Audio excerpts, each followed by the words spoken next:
If you've made it to the Abyss in Silksong, you might have noticed that something is a bit off. Almost like it's a bit too blue compared to Hellenist's Abyss.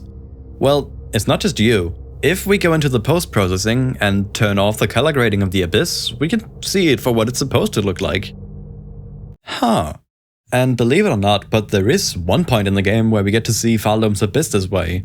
The true ending, or the Sister of the Void ending. We know that this is still Farloom's Abyss, because we can see Grandmother Silk's threads unfuse with the Void and disintegrate. And we also see the platform with the dive prompt, which has the same spikes in the ceiling, and these things which kind of look like dog bollards. So, what happened to the Abyss when we defeated Lost Lace? What were the Weavers doing down here? What do these lore tablets mean? And which of the Hollow Knight endings was actually canon? Today, we're gonna find out all of it and more, because Silksong reveals not only a lot about the Abyss, but also Hellenist, the Pale King, and the Vessels. So let's dive in.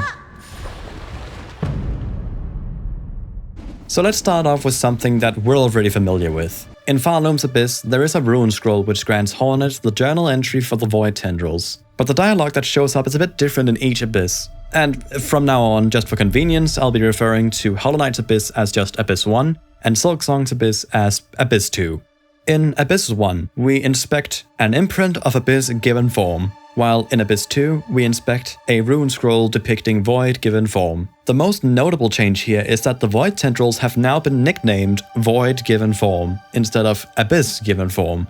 If this name seems familiar to you, that's because it is. In fact, according to the statue in the guard home, Void given form is the Knight, as we see it in Hollow Knight's Dream No More ending and the Sister of the Void ending. After obtaining the Void Heart in Hollow Knight, the Shade Beast also calls the Knight Lord of Shades, which is also believed to be a name for the Knight in this form. So really, this rune scroll is actually depicting the Knight in this form, which would mean that perhaps the entire Abyss Ocean is now, to a certain degree, the Knight, or the Lord of Shades. It would make sense. After all, the Knight did unite the entire Abyss under its own will through the Void Heart.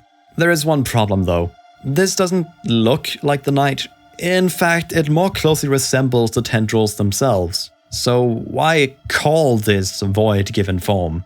I see two equally likely explanations. The first one is that the scroll isn't referring to the Knight specifically, but just the non-personified Void in general, of given form. The scroll in Abyss 2 doesn't use a capital V after all, but the imprint in Abyss 1 calls the Tendrils Abyss given form with a capital A. So it might just not be a name, but just an expression. The second one is that the depiction above the scroll isn't up to date with the dialogue on the scroll. First off, it is unlikely that the scroll itself is saying a rune scroll depicting Void given form, because that would be like the equivalent of writing a letter that says, a letter with a message to your mom. Instead, the entry itself, lashing fragments of pure darkness shaped into sharpened tentacles, is likely what the Weavers actually wrote, and this is just describing to us what the object is. We also know that Abyss 2's weave nest, Absalom, is probably much older than all the other weave nests in Farloom, due to the ruined architecture and the lack of servitor ignims, except this broken, dysfunctional one. So it's not impossible that they simply drew this depiction of the Void Tendrils before the Knight unified the Void, so this rune would be like the equivalent of a Hellenist bug drawing the Pale King before he transformed, and you finding the drawing afterwards. It would still be a depiction of the Pale King, of course, but it just wouldn't be up to date with what he looks like now. In my opinion, both of these explanations are equally likely, and either could explain why this illustration of Void given form doesn't resemble the Knight. It's also possible that the Weavers just simply didn't know about the Knight's appearance, as they only see the top of the Abyss Lakes where the Tendrils are, but I honestly prefer one of the two other explanations. When you enter Abyss 2 for the first time, the first question that pops into your mind is probably, what the f***? How can the Abyss stretch between Hellenist and Farloom if the kingdoms are so far apart? We actually have a very clear and solid answer to this question, and the answer is that the Abyss stretches to effectively the breadth of the entire world of Hollow Knight. Hellenist, the desolate wastes, Farloom, and everything in between and beyond, all of it is sitting just above this empty, deep and dark wasteland of void and mystery. We know this because of Hornet's remark on the Shadow Creepers, a creature long familiar to me. I suspect that no matter how far I travel, if I descend deep enough, they will always be there. And since the Shadow Creepers are native to the Ancient Basin and the Abyss, which are commonly considered part of the same overall area, the Abyss itself must also be there if you descend deep enough. Speaking of fauna, we see 4 creatures living in Abyss 2, 3 of which are not native to Abyss 1. So let's start with the one that we already know, the Shadow Creeper. The most immediately obvious detail is that the eyes are not orange on the Abyss 2 creepers, which makes sense since they aren't infected by the radiance. The journal entries are also very similar, the only difference being that the Shadow Creeper is now considered a worm, and that they are completely confirmed to never eat or drink, without any opaqueness over the observed part from Hollow Knight's entry. Then there is the larger variant of the Shadow Creeper, the Shadow Charger. First thing to note is that Hornet has likely seen this bug before. In her note she says, "I have never observed them eating or sleeping," as if she has already observed them in the past. And unlike the Shadow Creepers, it's never stated that the Shadow Chargers don't drink. Instead, it's confirmed that they don't sleep. So, could this mean that the Shadow Chargers do in fact consume liquid? Now, this might of course be a bit of a stretch, but if it's true, what would they be drinking? I don't see any water in the Abyss except… oh god. What if, when Shadow Creepers drink Void, they grow into Shadow Chargers? The Creepers never drink, so they stay small, but the larger ones do, so they've grown. And if Void really doesn't have a will, as implied by the Lore, Tablets and the Pill King, that would also explain why the Shadow Creepers may need to sleep sometimes, while the Shadow Chargers never do. And this could also explain why the third creature, the Gargant's Gloom, is so massive. Its note says that it carries the Void's black liquid in its stomach. This theory is a bit far-fetched, of course, as we see several creatures in Hollow Knight and Silksong who don't grow but still consume Void. So while this theory is cool on the surface, there's no confirmation that it's true. Still though, fun to think about. And getting back to the Gargant Gloom, this is by far the largest Abyss creature we ever see in both games, with its name probably being an abbreviation of Gargantuan Gloom, which literally means enormous darkness. It's also the only creature in Abyss 2 who reacts to the Nidalee, giving us this very rich and useful dialogue… .. They also have an attack where they spit out the fourth creature for us to discuss, the Gloomsack. Clearly, this mechanic and the names of the two enemies imply that they're related. And interestingly, the Gloomsack is almost the complete opposite of the Shadow Creeper. Instead of never eating or drinking, the Gloomsack swallows its prey whole and sucks their nutrients until nothing remains. But my question is, what is their prey? The Shadow Creepers? I mean, if they were, wouldn't they be hunted to extinction since they never fight back? They even seem to thrive just inches away from the Gloomsacks. So, could the prey be the Weavers? I mean, Hornet does say that this very particular creature disturbs her, almost frightening her. Maybe she knows something about its clashes with the Weavers that we don't? But I don't think that's the case, as the Weavers were not only pretty skilled and powerful, but they even built a whole nest down here. Why would they do this if their primary predator lived in these depths? Instead, I think Hornet is disturbed by this creature because it reminds her of the night, or just vessels in general. I mean, this is a creature that, according to the entry, is tiny, empty, and barely a bug. The same description would fit the vessels well. They were small, they were empty, and they were basically just corpses animated and controlled by the void contained within. So, not entirely a bug, but still kind of. And even the name Gloomsack should mean sack of darkness, with the darkness being the void inside them, just like with our night and the vessels.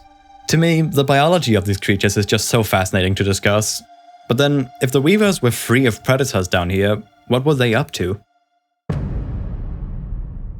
We know for a fact that Weavers were present in Abyss 2, not only because of Weavenest Absalom, but also because there is literally a Weaver inside of it, which we bind to gain the Silksong ability. And Ballo even says that the bugs who used to travel with the diving bell are long dead or cursed to half-life, which would fit the description of the Weavers in Falum pretty well. So Weavers likely used this thing before us. And in the red memory, we can also find the wings molds from the White Palace, which are now just called wing molds for some reason, without the S. We now know that they were likely constructed with the help of Weavers, because the entry calls them a false fly with a rune-etched shell, and we see several times that runes are associated with Weavers. There are the Rune Harp tool and the Rune Rage ability, as well as various dialogue. So a rune-etched shell is likely the work of weavers. There are 2 lore tablets in Abyss 2. There is the one on the left side and one slightly above the center of the area. I will be referring to these as the Western and Northern tablet respectively. Let's break down the Western tablet first. The tablet says the following: erase our fear, eliminate our desire, to suffer no more, void, cleanse us. So the tablet is definitely referring to the positive effects of void. According to these mysterious authors, void can cure the burdens of mind and perfect you, making you pure. If the wordings in this tablet seem familiar to you, then that's again because, well, they are. I believe that this is a new rendition of the Pale King's birthplace dialogue from Hollow Knight. Let's put them side by side.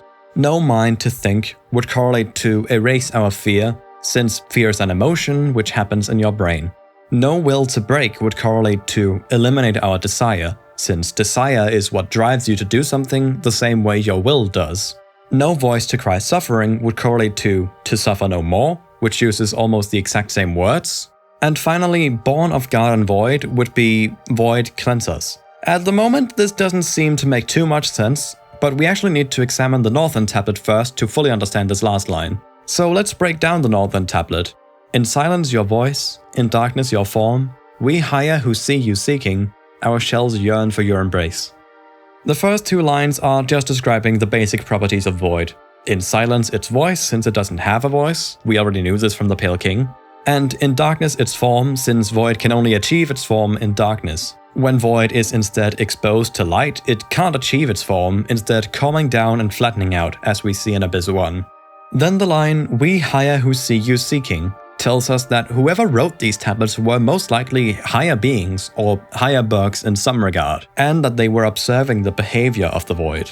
In Hollow Knight, higher beings are basically gods. So far, we know of very few higher beings. There is the Nightmare Heart, the Radiance, the Void Entity, the White Lady, the Pale King, and Grandmother Silk.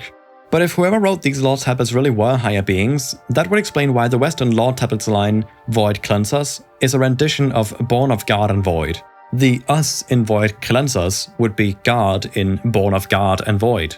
It would make a lot of sense. And the final line, our shells yearn for your embrace, not only tells us that whoever wrote these tablets wanted to be embraced by the Void, but the use of the word embrace can give us an idea of what this would look like. In Hollow Knight, there is an achievement literally called Embrace the Void, which you receive upon defeating Absolute Radiance and turning into the Void Entity. So this is likely what the mystery bugs wanted to happen to them. With all this, I think we all want to know who wrote these lore tablets. So let's take a look at our suspects, starting with the Weavers. At first glance, it would make sense that they'd be the authors of these tablets. After all, the tablets look very similar in appearance to the ones in King's Pass, Black Egg, and Ancient Basin, which were written by the Pale King, whom they worked with. They have the dark egg formation around them, with the greyish protrusions going out from the white symbol in the middle.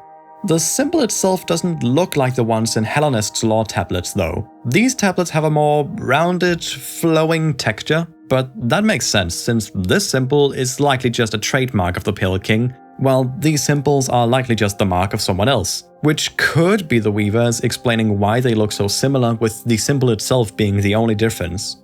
There is one problem with this theory though: the actual messages on the tablets. Both of them praise Void, talking about its magical properties of curing burdens of mind, how Void can erase your troubles and suffering, cleansing whoever embraces it. So if these were written by the Weavers, wouldn't Hornet or any of the other Weavers mention their connection to the Void at least once? Hornet is the only Weaver who mentions their connection to the Void, but that's only in relation to Hellenist. She even seems to have the complete opposite viewpoint of these tablets, saying how Void is wild and untamable and dangerous. Hey, postscript Didlov here. I'm sick, that's why I sound this way, by the way. We actually have a pretty high chance that the Weavers were more associated with the Void than we actually thought, because I'm shooting some footage for the video right now, and according to the game files over here, these things in the background are actually called Void tanks, and we can prove it by just hiding the object like this, and we can do that for any of the others as well. It doesn't have to be that specific one. They're all called Void tanks, and if we tilt the camera a little bit to hide the front, we can also see that there is also Void inside them writhing. So Yeah, I know that game file names are not canon, but the fact that they are called void tanks and that there is void inside them visibly should be evidence enough that Weavers were studying void in some regard. I still stand by everything else that I'm saying about the Weavers, and I don't think they wrote the tablets, because I also have a second point, but yeah, just wanted to get this out of the way. Not only that, but whoever wrote this tablet literally called themselves higher. And if they really mean higher beings, it can't be the Weavers. The Weavers were servants of Grandmother Silk, who herself was a higher being. So this would be the equivalent of calling these bugs higher beings because of the Pale King, or these bugs higher beings because of the Nightmare Heart. Which they aren't, of course. So, option 2. There's gonna be some minor Steel Soul spoilers here, so skip to if you want to avoid that. So these tablets could be written by bugs like Sula.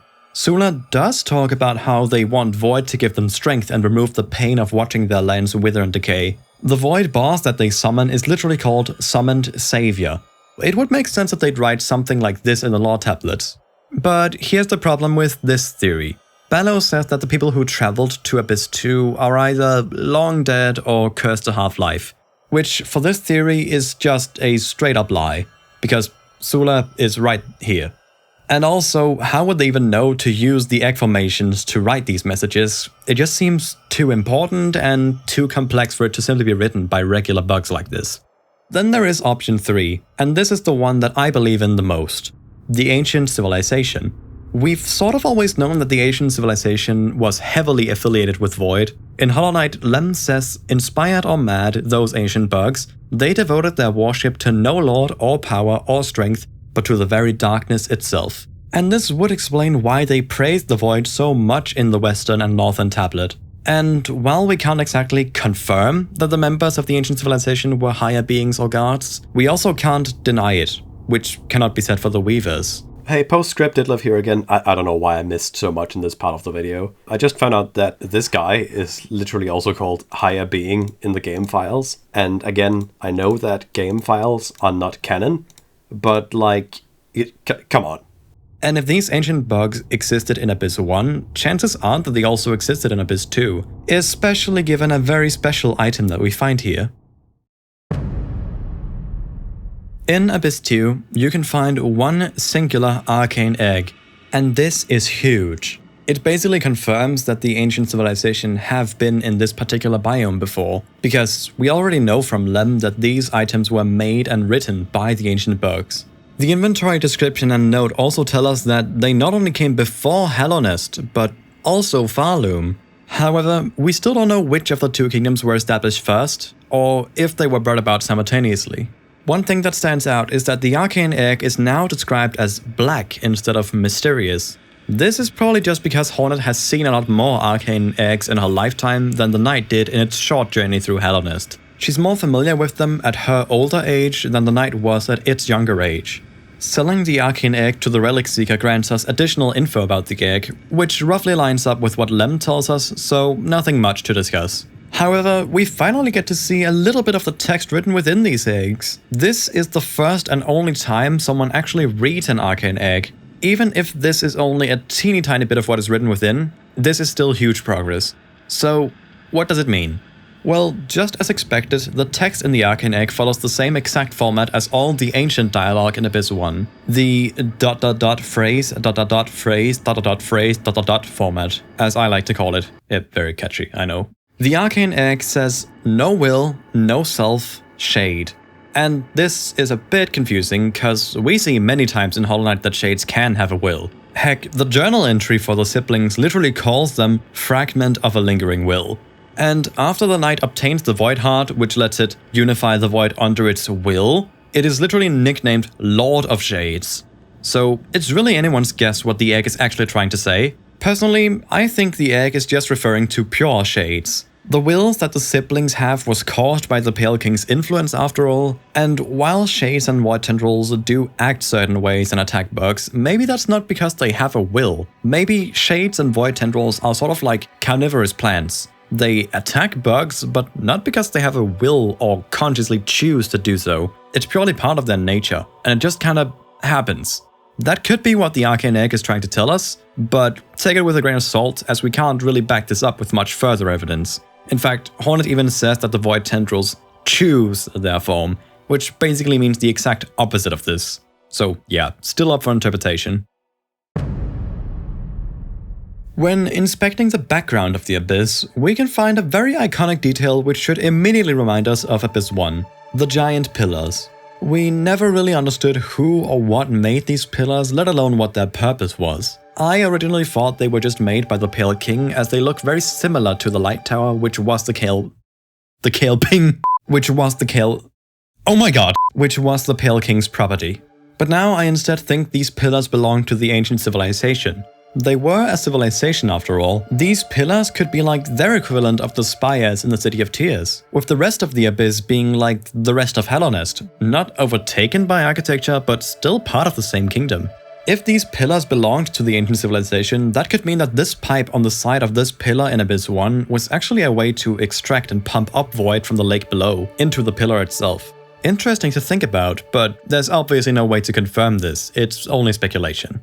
If you're the kind of person who watches a lot of Hollow Knight theories, you might have been waiting this entire time for me to answer one single question about the Abyss.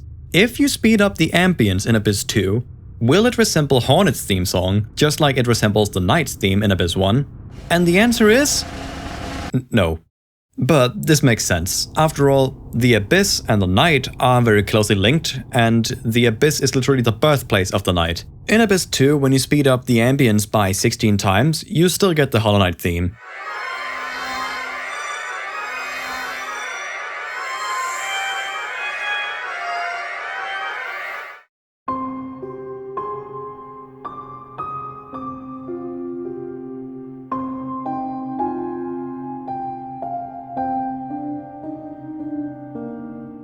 And when you speed it up by roughly 10 times, you still get the Hollow Knight theme as it plays in the Dream No More ending.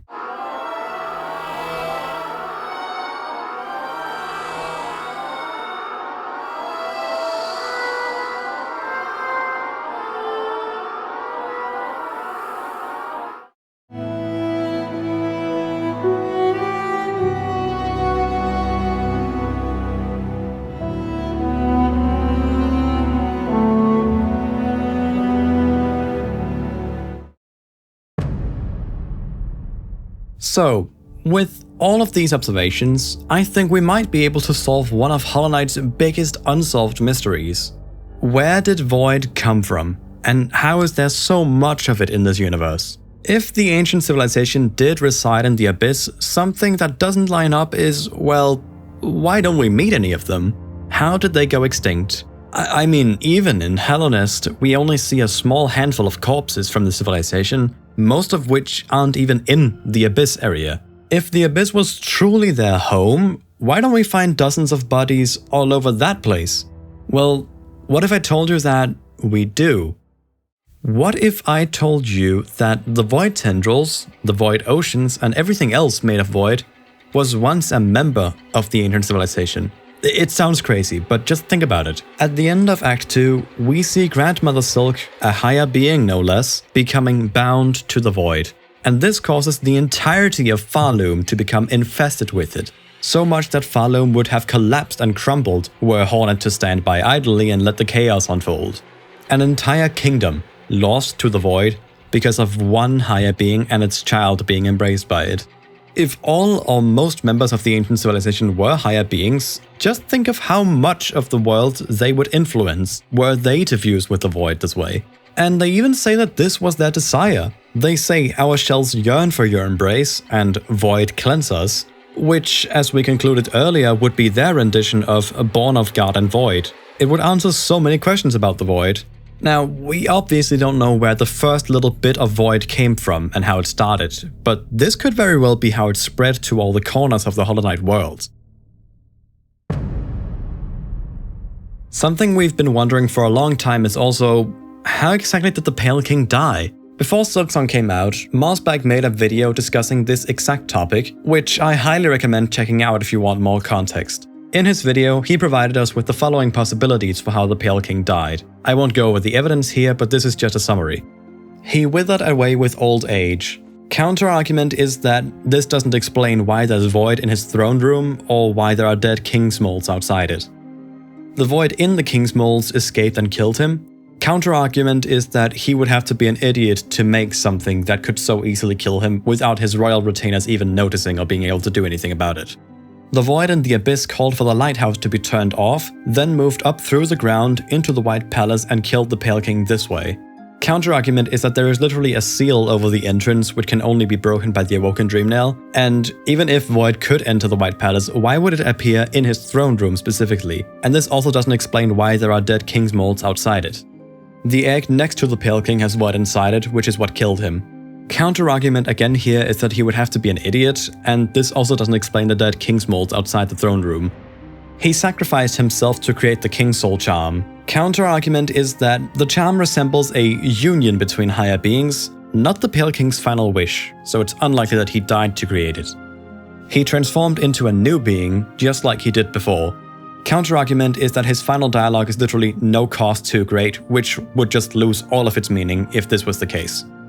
Out of these theories, the one that now seems the most likely is that the void inside the King's molds turned on him. Hornet does give us a hint that this could be the answer in her wing mold note. She says, "A crude construct of my father's fallen domain. Only a fool believes that void can be fashioned to do their bidding." So Hornet is literally confirming to us that, yes, it was indeed foolish of the Pale King to build the wing molds and King's molds. And him not being foolish is really the only counterpoint we had, so now there's no counter-evidence to the theory. It's not violating any rules, it's not creating any plot holes, it would fit very well, so it really does seem like the Pale King died by his own hand. Team Cherry has already said that they're not into true endings as a concept and prefer to let the player choose the path themselves. So I don't think any single ending from Hollow Knight is the true ending. But we know that the Sealed Siblings ending is literally impossible. In this ending, both Hornet and the Knight are sealed within the Black Egg, and since we know that Silksong takes place after Hollow Knight on the timeline, this is just not possible. And the Hollow Knight ending is also unlikely to be canon, as the Knight doesn't have the Void Heart here, which would make it impossible for it to control the Void the way we see it do in Silksong. So that leaves us with the Dream No More ending and the two Embrace the Void endings. But which of these three endings is the true one is difficult to say. We see the Void entity, but not Void given form in the Embrace the Void endings, and the opposite is true for the Dream No More ending. But since it takes more effort for the Knight to become the Void entity than Void given form, I bet the Void entity could easily turn back into Void given form if it really wanted to, while the same probably can't happen the other way around. I personally believe that the Embrace the Void endings are more likely to be canon, especially the one without the Delicate Flower, so that the Knight could get a chance to reunite with the Void Ocean in the Abyss, and then get to Farloom this way. Again, this is just my theory, and the evidence is very shaky, so it's still up for debate. Well, that's pretty much all we know for now, unless I missed something, which is very possible. I should also clarify that even if the observations are objective, my interpretation of the observations is very subjective. So don't take any of what I said as the absolute truth. Instead, I think it's better to discuss these theories in the community and reach our conclusions through more critical eyes than just mine. But yeah, well, I don't really know how to end the video, so I'm just gonna